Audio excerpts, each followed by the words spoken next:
All right, I was holding off on addressing this topic for quite some time. It's a very complicated situation and people get mad no matter how careful you are when you address it. A group of people is always going to get the shits, but I got to bite the bullet.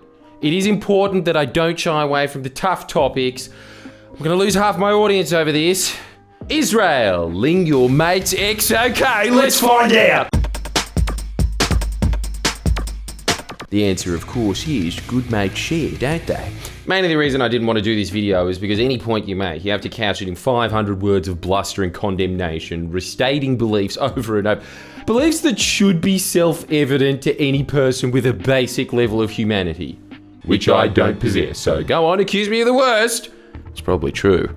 Secretly, my issue with Hamas isn't that they're violent, it's that they don't have a visionary leader like Bibi Nunu running the show. Oh wait, hang on. Maybe they do. Because by now, I think we all know how Australians feel about Islamic terrorism.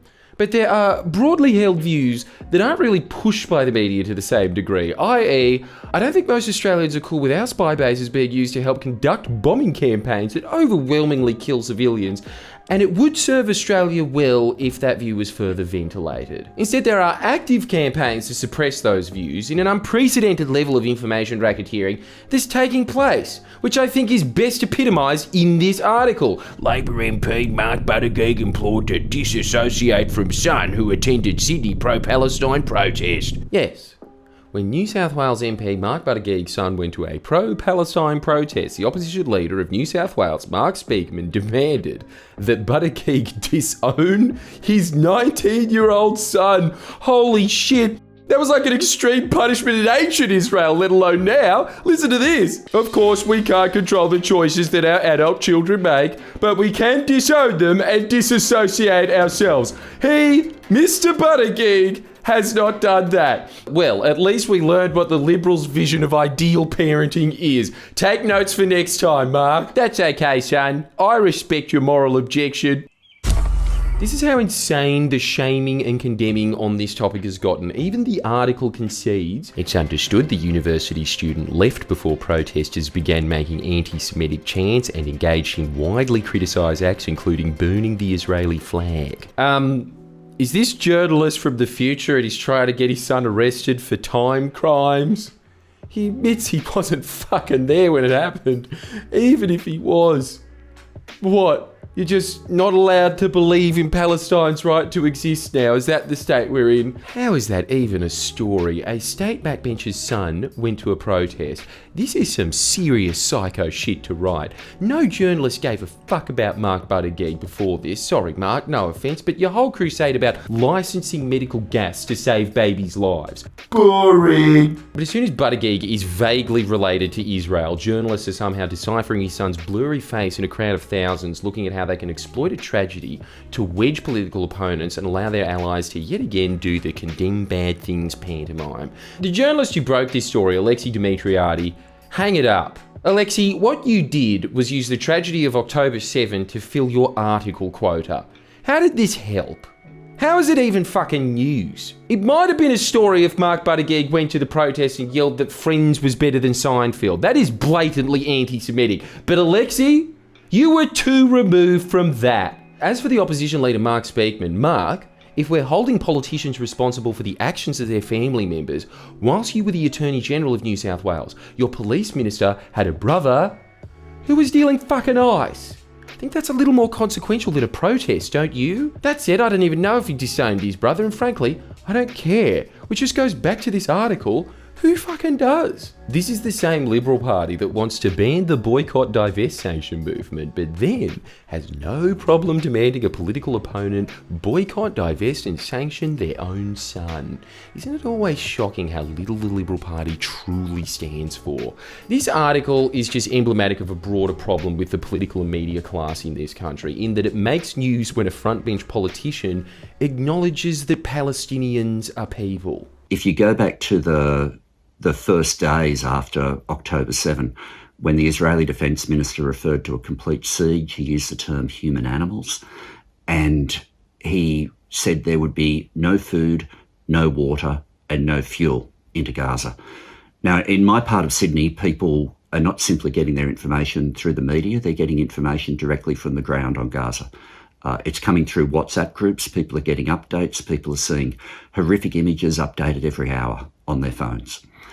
And what people are telling me is the concept of having access to clean water for many people has already ended. That interview garnered responses like this from the media. Tony Burke blasted on appalling stance on Israel. Shame on you. Michael Kroger slams Tony Burke over support to fly Palestinian flag. Anger over Burke's Palestinian flag support as security agencies on high alert. How is flying the Palestinian flag even remotely controversial, especially considering that the Israeli flag was projected all over the Opera House, and especially if you support a two-state solution, which has ostensibly been every Australian government's position? If the press are acting like Tony Burke wants to replace the Aboriginal flag over the Harbour Bridge with the fucking ISIS flag, I think we can all coexist. There is a complete double standard in the political and media circles when it comes to Palestine. Think about it this way. Every year, the Australian Israel Jewish Affairs Council gives some of the most powerful people in the country a free trip to Israel. IJAC's Rambam Israel Fellowship Program annually sponsors visits to Israel by selected senior journalists, politicians, political advisors, senior public servants,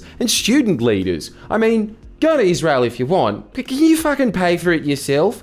Why would some of the richest and most powerful figures in Australia allow themselves to be compromised by a lobby group? We live in upside down land. No one's embarrassed by these gifts. You can easily find the past participants of these trips on IJAC's wiki. Look, it includes Shari Markson, Israel's squad cheerleader on Sky News. Really investigative shit as always, Shari. Maybe you should ask the CCP for a free trip to Wuhan so you can finally get to the bottom of who started COVID. It would be no less ridiculous than this Israel trip you took. This is how lazy and compromised the Australian press are. And yeah, forgive me for being lazy at this point, but I really don't think you need to do any more than continue to read the Wikipedia page. IJAC Rambam journalist participants have included the Herald and the Weekly Times editor-in-chief Peter Blunden and journalists John Ferguson, the Australian Financial Review's Ben Potter and Robert Bolton, the Age's chief editorial writer John Watson, the Courier Mail's Dennis Atkins, the Special Broadcasting Service's Sally Watson, the Sydney Morning Herald's Louise Dodson, and Channel 10's John Hill. Don't you think that single paragraph gives you all the context you need as to why there's one dominant voice in Australian media on this issue?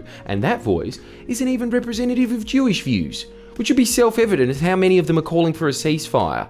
The coverage of this issue in Israel is far more balanced than it is here. Isn't that astonishing? Virtually all of Australia's coverage is the voice of one very specific connected lobby group.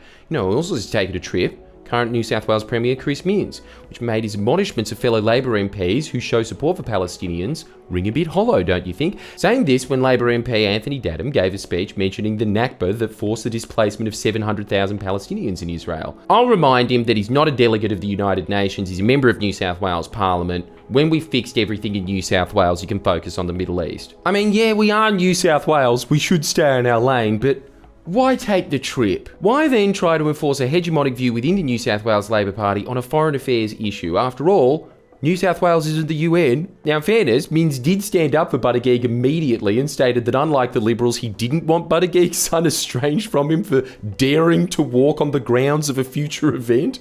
But it really does show the absolute witch hunt environment IJAC has created in Australia, and I just really want to know why. Why bother? So we don't click the abstain button in the UN as much? Like, I get America, but I feel like their response to Australia should be the same as the rest of the world's, which is, who gives a shit that we even exist? Why are they shouting all these movers and shakers free trips?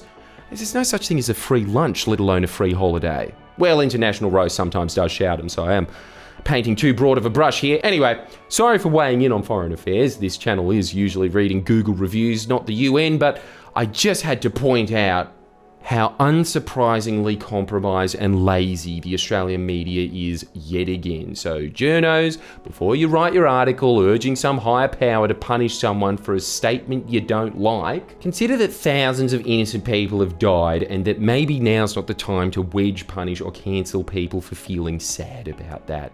Especially if you've accepted gifts from a lobby group who is on one side of the conflict. But if you want a gift from a lobby, try the gift of laughter from the comedy lobby.